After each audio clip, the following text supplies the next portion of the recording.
You think you're the smartest person in the room, and that belief is exactly what makes you the easiest person to control.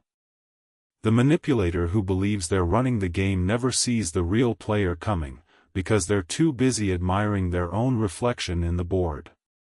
Confidence is not power. Confidence is a feeling. And feelings can be manufactured. The most dangerous mark on earth is not the naive person, not the trusting person, not the person who admits they don't know. The most dangerous mark is the person who is absolutely certain they have it all figured out. Because certainty has a cost. Certainty closes the door on new information. Certainty stops you from asking questions. Certainty makes you predictable. And in the game of power, predictable is the same as defeated. The manipulator who thinks they're in control is the easiest mark. That is the single idea behind everything we're going to talk about. And by the end, you will understand not just why this is true, but how to use it, how to weaponize it, and how to make sure it never gets used against you. Machiavelli understood something that most people still refuse to accept. Power is not about force. Power is about perception. The person who controls what others believe about the situation controls the situation, even if everyone else thinks they're the one holding the strings.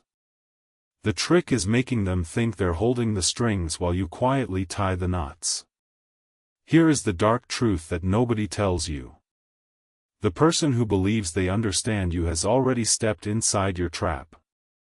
Their confidence is not a shield. It is a door you left open on purpose, and they walked right through it.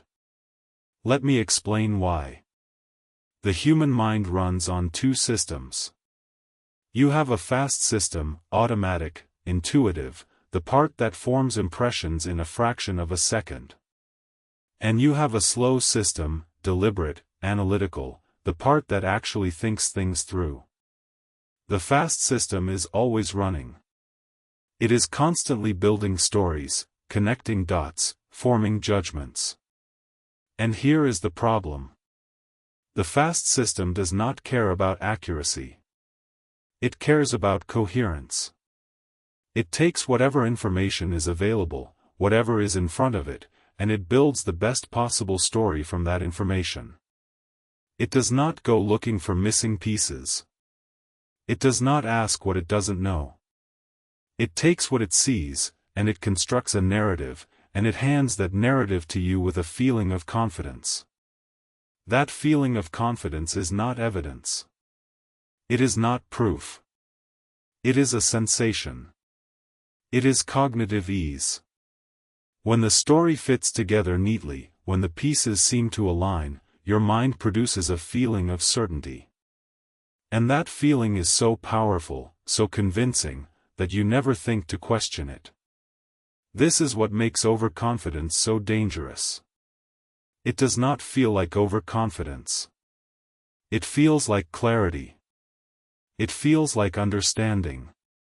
It feels like you see the board and everyone else is playing blind. And that feeling is the trap. Because the person who feels that clarity stops looking. They stop checking. They stop considering alternatives. They have their story, and they are running with it. Now think about the manipulator.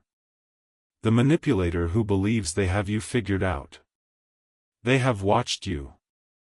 They have studied you. They have formed their impressions. And their fast system has built a story about who you are, what you want, what you fear, and how you will react. They feel confident. They feel certain. And that certainty is your weapon. Here are 7 dark tricks to turn a manipulator's confidence into their cage. Number 1. Let them believe they read you correctly. The most powerful move in any power dynamic is controlled revelation. You choose what they see. You choose what they think they discovered. When someone believes they have figured you out on their own, they hold on to that conclusion with iron grip. They will defend it. They will build on it. They will make decisions based on it. And every one of those decisions will be wrong, because the foundation is a story you fed them. Most people try to hide. They try to be mysterious. They try to reveal nothing. Strategic people do the opposite. They reveal exactly enough to create a false picture. They let the manipulator see what looks like a weakness, what looks like a pattern, what looks like a tell. And the manipulator, running on their fast system, hungry for coherence, snaps it up. They categorize you. They label you. They file you away. And they never check whether the file is accurate. The cost to the manipulator is enormous. Every decision they make about you from that point forward is built on a fiction. They are playing chess against a board they think they can see, but half the pieces are in their imagination. You are not hiding. You are directing. Number 2. Feed the story they already want to believe. The fast system does not test hypotheses. It confirms them. Once someone forms an impression, they interpret everything that follows as evidence supporting that impression. This is not a quirk. It is a design feature of the mind. The brain wants coherence, not truth. So if the manipulator has decided you are insecure, show them insecurity. If they have decided you are ambitious, show them ambition. If they have decided you are naive, be naive. Give them exactly what their story predicts, and they will never look deeper. They will feel validated. They will feel smart. And their confidence will grow, which means their blind spots will grow. Every piece of confirming evidence you hand them is another brick in the wall they are building around themselves. They think they are walling you in. They are walling themselves in. The manipulator who feels validated is the manipulator who stops watching. They have you figured out. Case closed. And that is exactly where you want them. Number 3. Make them feel like the smartest person in the room. Ego is a thumbscrew. Everyone has one, and the manipulator's ego is their most exposed point. The person who believes they are clever is already vulnerable, because their self-image depends on being right about people. If you make them feel clever, if you let them catch you in something small, if you let them see through something you deliberately left transparent, you feed the exact need that blinds them. They will not question you again, because questioning you would mean questioning their own brilliance. And nobody does that willingly. This is why the most dangerous player is never the one who appears sharpest. The most dangerous player is the one who appears just sharp enough to be interesting, but not so sharp that they become a threat. You want the manipulator looking down at you. Slightly. Comfortably. The moment they look down, they stop looking closely. And the moment they stop looking closely, you own the space between what they see and what is actually there. Number 4. Appear less intelligent than you are. This is not modesty. This is strategy. The fast system categorizes people instantly. It takes one look, one conversation, one impression, and it slots you into a box. And once you are in that box, the fast system does not revisit the decision. It would cost too much energy. The slow system would have to engage, and the slow system is lazy. It only wakes up when something feels wrong. So if you present as average, as ordinary, as someone who is trying but not quite getting there, the fast system files you under manageable. Under predictable. Under not a threat. And the manipulator moves on to more interesting targets. But you are still there. You are still watching. You are still gathering information while they focus elsewhere. The person who is underestimated has the single greatest advantage in any power dynamic. They are invisible. Not because they are hidden, but because the other person's mind has decided they do not matter enough to examine closely. You are not dumb. You are performing a role. And the role gives you cover. The manipulator who thinks they are smarter than you will make mistakes in front of you that they would never make in front of an equal. They will reveal things. They will get comfortable. They will let their guard down. And you will be there, quietly collecting every piece. Number 5. Map their confidence to find their blind spots. Confidence is not invisible. It leaves traces. When someone is overconfident, they speak in absolutes. They use words like always and never. They dismiss questions quickly. They do not consider alternatives.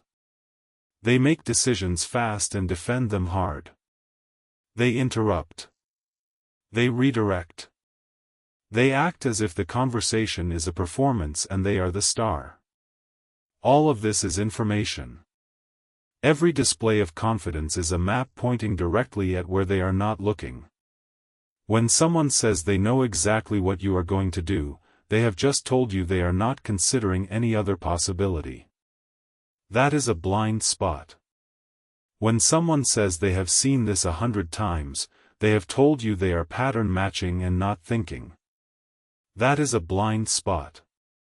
When someone says they have you figured out, they have told you they are committed to a story about you and they will resist anything that contradicts it. That is a blind spot. Your job is not to correct them. Your job is to note where the blind spots are and operate inside them. The manipulator's confidence is not armor. It is a diagram of their vulnerabilities, drawn by their own hand. Number 6. Use their predictions against them. When someone is confident about what you will do, they commit resources to prepare for that action. They position themselves. They arrange their pieces. They invest energy, attention, sometimes money, sometimes relationships, into being ready for the move they have predicted. And when you do something else, something they did not predict because they were not looking for it, all of that preparation becomes wasted. Worse than wasted. It becomes a liability. Because their positioning was built around a wrong assumption. They are now standing in the wrong place, facing the wrong direction, holding the wrong tools. And you are already somewhere else. This is the essence of strategic deception. You do not need to be stronger. You do not need to be faster. You need to be where they are not looking. And the beauty of overconfidence is that it tells you exactly where they are looking. They will look where their story says to look. They will prepare for the move their pattern says is coming. And you will do the thing that breaks the pattern. The cost to the manipulator is not just the failed prediction. It is the disorientation that follows. When someone's model of reality breaks, there is a moment of confusion. A moment of cognitive paralysis. The fast system has failed, and the slow system has not yet engaged. In that moment, they are open. They are reactive. They make mistakes. And you are already 3 steps ahead. Number 7. Never let them see you adjust. The moment the manipulator realizes their model of you is wrong, they will rebuild it. They are not stupid. They are overconfident, but overconfidence is not the same as inability. When the evidence becomes overwhelming, even the most confident person will eventually update their story. So you must never let the evidence become overwhelming. You must never let them see the full picture. You adjust in the dark. You shift your position quietly. You change your behavior in ways that are too subtle for their fast system to flag as significant. You keep the surface consistent while you change the depth. The manipulator who thinks they have you figured out will only re-examine you if something jolts them. So do not jolt them. Do not surprise them openly. Do not show your hand. Let them keep their story. Let them keep their confidence. Let them keep making decisions based on a picture that is slowly, invisibly becoming out of date. You are not fighting them. You are letting them fight a version of you that no longer exists. And by the time they realize the gap between their model and reality, it is too late. The position is lost. The leverage is gone. And they never saw it coming, because they were too certain to look. Now, before we go further, you need to understand something uncomfortable. Everything I have described so far is a weapon. And weapons cut both ways. The same overconfidence that makes a manipulator easy to control can make you easy to control, if you are not careful. You are not immune. No one is immune. The mind does not come with a bias override switch. You can understand every trap I have described and still walk into one, because understanding is not the same as immunity. The most insidious thing about cognitive biases is that they are invisible to the person experiencing them. You feel like you see clearly. You feel like your judgment is sound. You feel like your read on the situation is accurate. And that feeling is not evidence. It is a sensation produced by a mind that wants coherence more than it wants truth. So how do you protect yourself? How do you make sure you are the player and not the mark? Here is what you do. First, you learn to distrust your own confidence. This sounds simple. It is not. It goes against every instinct you have. Confidence feels good. Certainty feels powerful. You want to trust that feeling. But you must train yourself to treat confidence as a signal to slow down, not a signal that you are right. When you feel absolutely certain about a person, about a situation, about a prediction, that is the moment to stop and ask yourself one question. What am I not seeing? Not what do I know? What am I missing? What information is not in front of me? What story have I built from incomplete data? The mind does not volunteer this question. You have to force it. You have to deliberately engage the slow system at the exact moment when the fast system is telling you everything is fine. This is exhausting. This is unnatural. This is also the single most important habit you can develop if you want to operate at the highest level of power. Most people are confident about the wrong things. They are confident about things outside their control, what other people will do, how situations will unfold, what the future holds. And they are cautious about the wrong things, their own character, their own discipline, their own patterns. You need to invert this. Be confident about what you control, your decisions, your composure, your standards. Be cautious about what you do not control, other people, outcomes, the future. This is not weakness. This is precision. The person who is cautious about externals and confident about internals is the person who cannot be blindsided, because they never assumed they could see everything in the first place. Second, you run a premortem before every critical decision. Before you commit to a course of action, before you make a move that matters, stop. Imagine it is 6 months from now. Imagine your decision was a complete disaster. Now ask yourself why. Not why it might fail.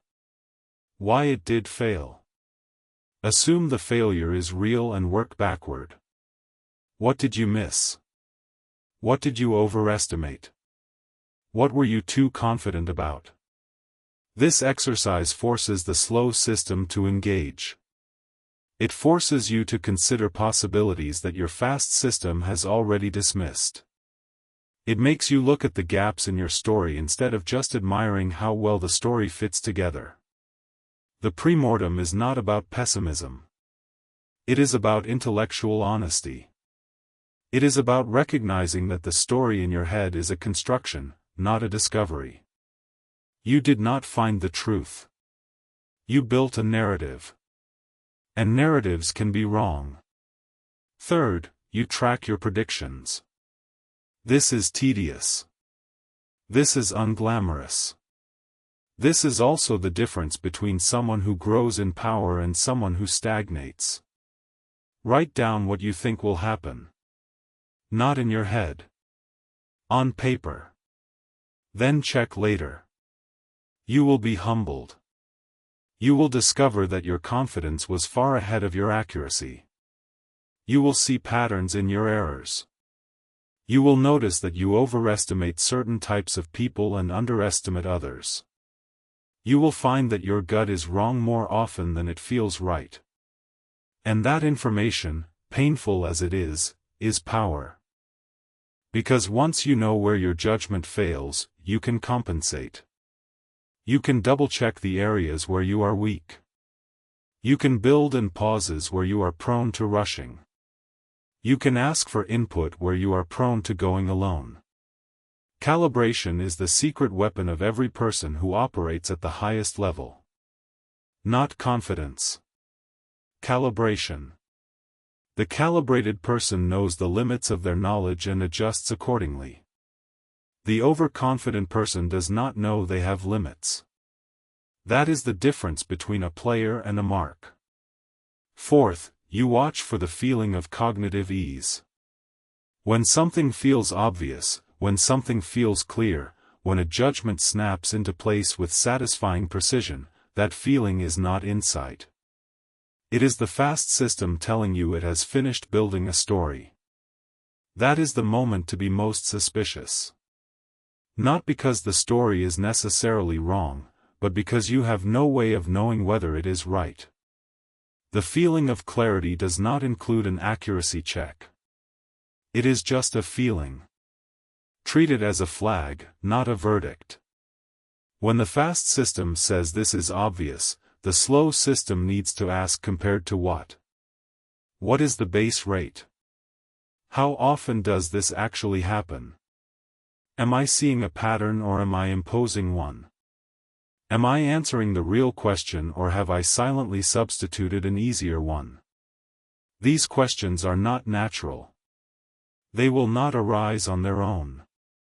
You have to build the habit of asking them at the exact moments when you least want to, because those are the moments when you are most likely to be wrong. Fifth, you practice strategic silence in your own mind. Just as you use silence as a weapon with others, you use it as a tool with yourself. When you feel the rush of certainty, when you feel the story locking into place, do not act. Wait. Hold the judgment. Let it sit. Do not endorse it yet. Do not build on it yet. Just hold it. This is the mental equivalent of the strategic pause. You are creating space between the impression and the decision.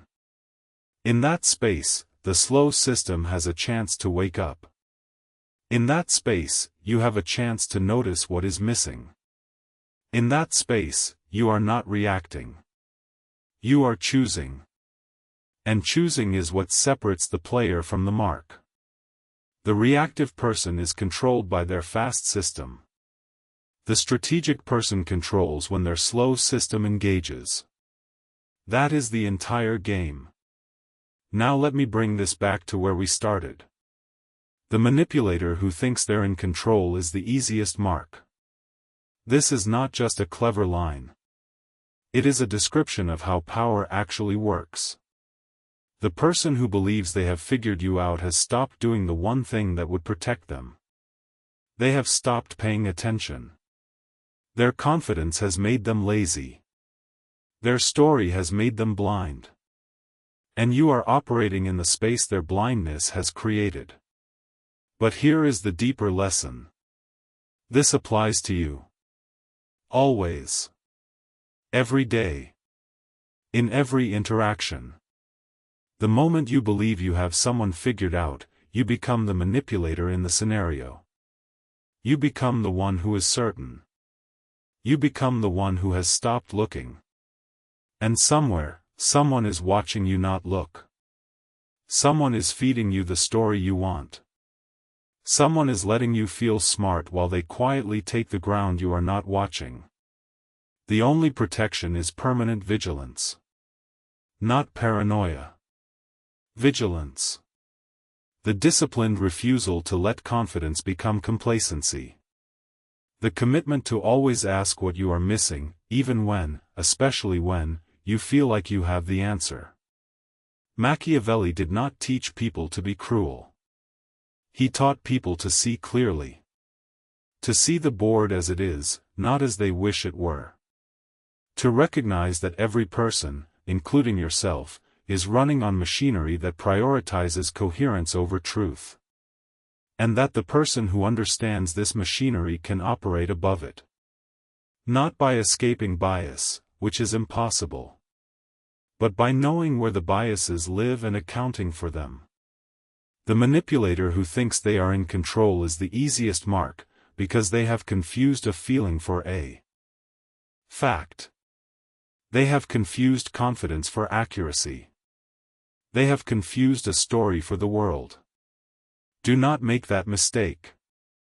Be the person who sees the confidence in others and reads it as a map. Be the person who feels confidence in themselves and treats it as a warning. Be the person who appears less than they are, watches more than they show, and acts with precision rather than impulse. Attention is temporary.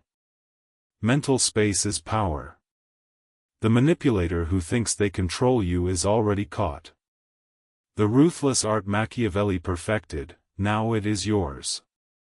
Not tomorrow. Not when you feel ready. Right now. Start watching. Start mapping. Start questioning your own certainty before someone else uses it against you. And if you understand what is at stake, if you are ready to stop being a player on someone else's board and start being the one who designs the game, then say it. Write it in the comments. I am untouchable. Not because no one can reach you. But because you see every hand before it moves. That is the difference. That is the edge. That is the art. And it is yours now. Use it.